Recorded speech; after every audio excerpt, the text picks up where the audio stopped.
to honor it with justification because we are liars. And they have taught us to lie. This is why we lie. We shoot each other because they have taught us to shoot each other.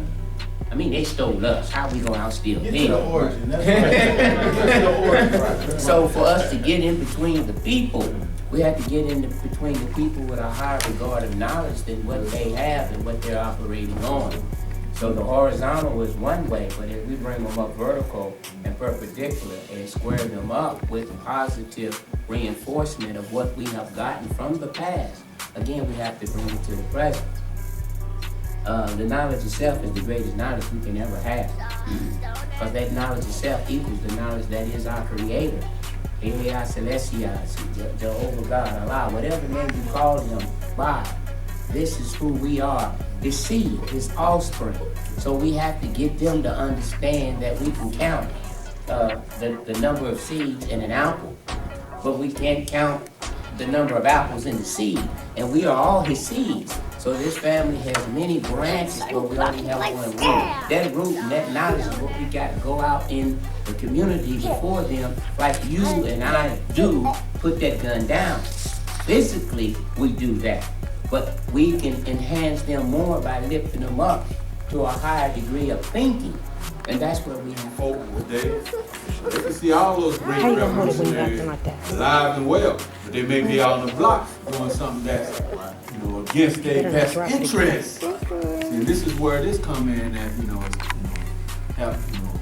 see, we don't never want to kill the spirit of that little wild little brother, which they might call wild. Okay. We want to direct it. We just need redirection. We need killers today. That's what I say. I know killers. I speak to killers every day, all day, face to face, eye to eye. They're not afraid.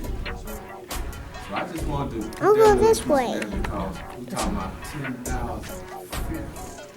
What do that look like? See, when we can educate our people, Brother Cadence was standing in between the gunfire. Back in when he first got in town. What year was that when you came here, brother? 2005. 2005. I was coming back and forth to 2004. 2005 was when I actually When you walk in the streets of over Rhine, Evandale, some of the real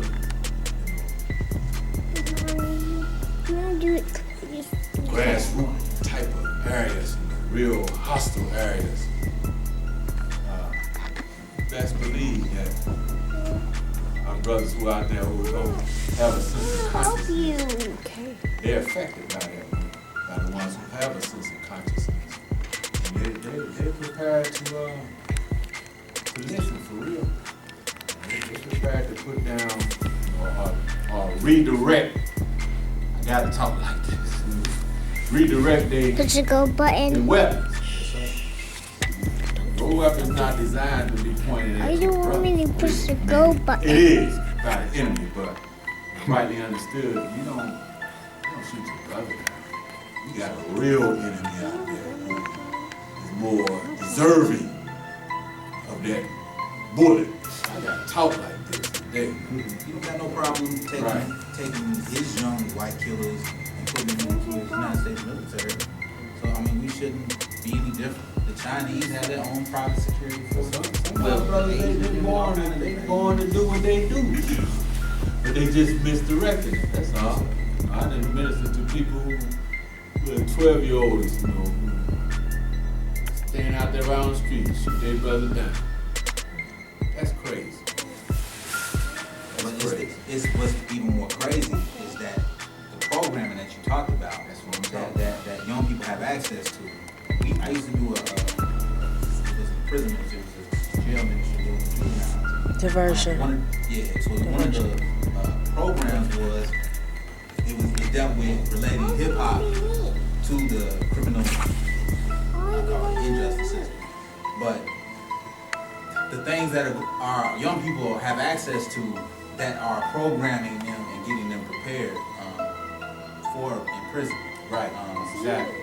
And one of the major things is like, one of the things we talked about was video games. And how, like, I remember, like, coming up, how coming out of the military, I started to see, like, SOCOM was like a big game around that time. And I remember actually going to, they used to have, well, they still got video game stores, still have them.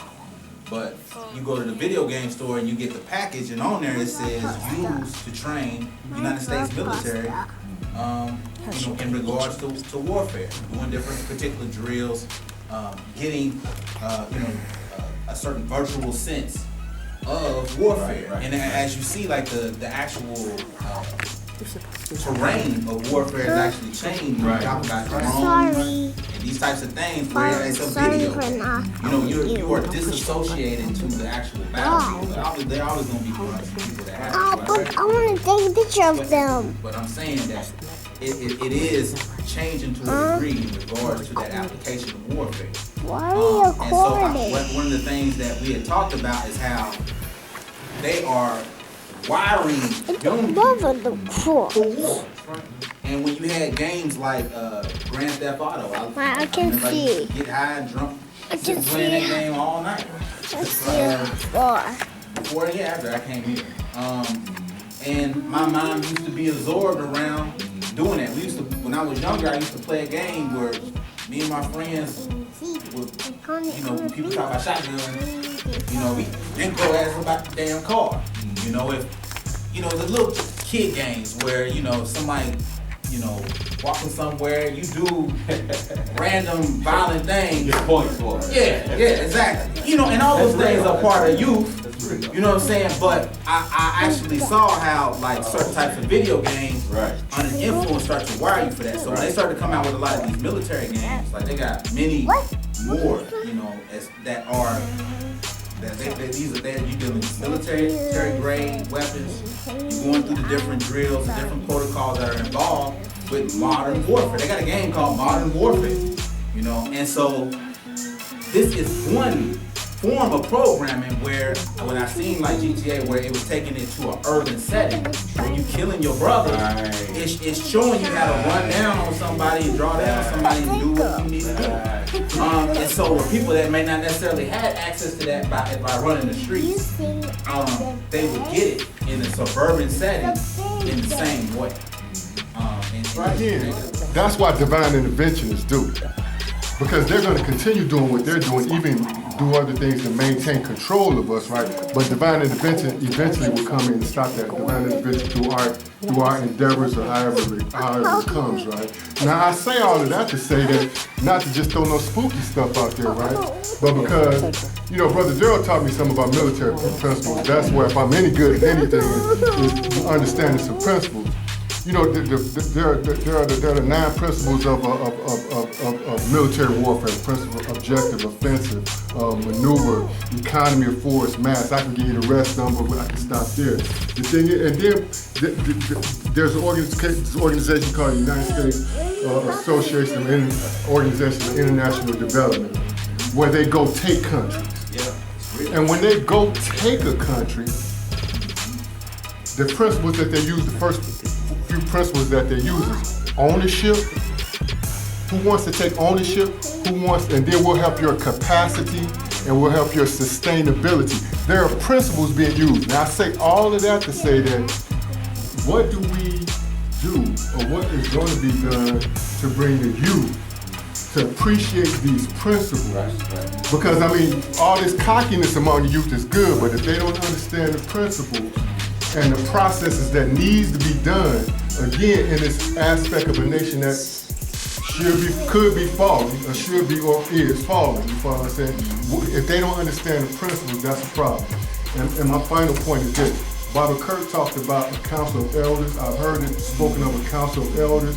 We need to have that council of elders up, so that at least the youth that say they want to be about that can respect the council of elders no matter what the situation is. I'm throwing that out there that I really think that that's really important, because anything that I develop in reference to a security situation, I'm expecting, if something's not working properly, where the council of elders are sitting in on the legislation of because that's the way we can do in it, there. you know, under a certain situation. So, And you mentioned that. So currently, right now in that phase, like is Bobby Curtin set, and I think there's probably about 12 other elders that are involved with that, but that's called the Council of Elders Preparatory Committee. And so the process is that right now elders are in there getting the training around what it means to be an elder. What are the roles of it? I do not like police, but I do understand there is a need for an entity to exist to keep the peace, manage conflict. You know, that needs to exist, and it goes beyond people walking around with guns. We need our own court. That's why, like, the Council of Elders that we are working to build is imperative that exists. All of these things are a recipe for us having a real community, not no hypothetical, random stuff that we be talking about. You know, a lot of times. Can I say something real quick? It's two things. One, I knew of a sister, because the Council of Elders is important. We need to make sure that happens. But there was a sister named Dora George. We did an alternative policing program a couple years ago, and she spoke on our panel. And what she did is she was able to get the courts to give rights to the Madisonville community to do their own, like, small courts program for juveniles. And they had a diversion program hooked up to it. I don't know why she's not doing it now, and I was trying to get her to come here, and she just wasn't able to do it. But I think that needs to be reinstated in the communities that we populate heavily, because it helped a lot with the youth in Madisonville. When that program disappeared, I started seeing not only was I seeing more killings happening in Madisonville, but little gangs was starting up and terrorizing people in the community, beating up people. That stuff didn't happen because people were holding them accountable, and they had to go to court in their community. And the community could come and participate and have say in what kind of punishment is done, and it was mostly community service in the community for first time. I really think that's something that could be done. I want to get expertise on. You could probably help us with that, but I want to get expertise from Miss Dora George, because I know. Stop it. I knew that's something that she had a passion for. And just to be critical of the argument, there is an argument, and a lot of our people go through that we are, and I understand the logic, because what we see is us being the trigger finger to, you know, our downfall. But we're not addressing that. We're looking at it through their scope. We're not looking at elderly people being tortured and murdered in elderly homes, in hospitals, kids that are been tortured, abused, and murdered in these particular houses, whether it be in foster care or if it be in these group homes. Now, it's not a halfway house, but it's like basically it's what it is. They all they doing is drugging these kids and abusing them. And it's not just the children, it's grown folks too. They put estrogen in the soy product. So the men grow up with soft skin, soft mentalities, growing breasts. Now they wearing dresses. Where did it come from? That didn't come from no birth genocide. These are the type of warfare that we're fighting today. See, they're killing us, but we're not doing the job of documenting all of these infractions and things that are going on against our people. So most of the time we wind up parroting, you know, from the scope of our enemy. And so again, like I think it was good that it got brought up to bring light to how That's right. there are many different ways that war is being waged upon us. And this is a good segue for Brother Costa to speak on how they're doing it in a way where they're saying, oh, the Lord, it was the Lord. You know, like when Katrina happened, it was the Lord. Right. You know, Michael Jackson, he's dead. Oh, it was the Lord. Right. It wasn't, you know, they're doing Castro. You know, there's all kind of like Stokely Compton. Louis Farrakhan. Right. Hell, it was the Lord. He got a disease. You know, I mean, and so they're attacking us, and this has been their number one smoking gun ever.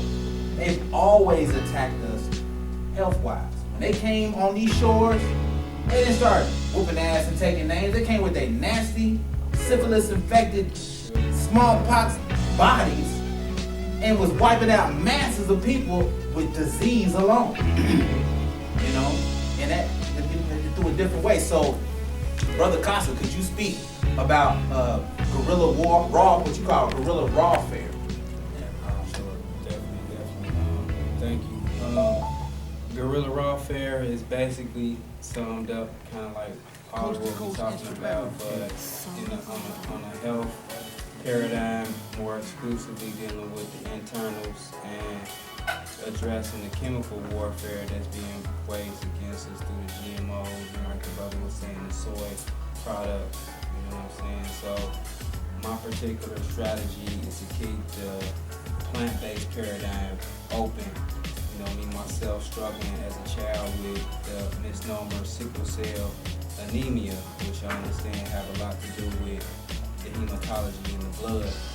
You know, so addressing a blood disorder, you know, and things that the Creator gave us to keep our blood preserved, and coming up into this now present time where we're evolving with what they call transhumanism, which is technology. You know what I'm saying? Which we have to kind of merge with in order our survival. So we got technology, we got to merge with it, we got nature, we got to stay in conjunction with it. So guerrilla warfare is basically using the things, you know, in this modern time, you know, in conjunction with the things that our ancestors gave us originally to survive off of, you know, anatomically wise, cosmologically wise, you know what I'm saying, we're putting all that together. So with guerrilla warfare, the specifics is living foods.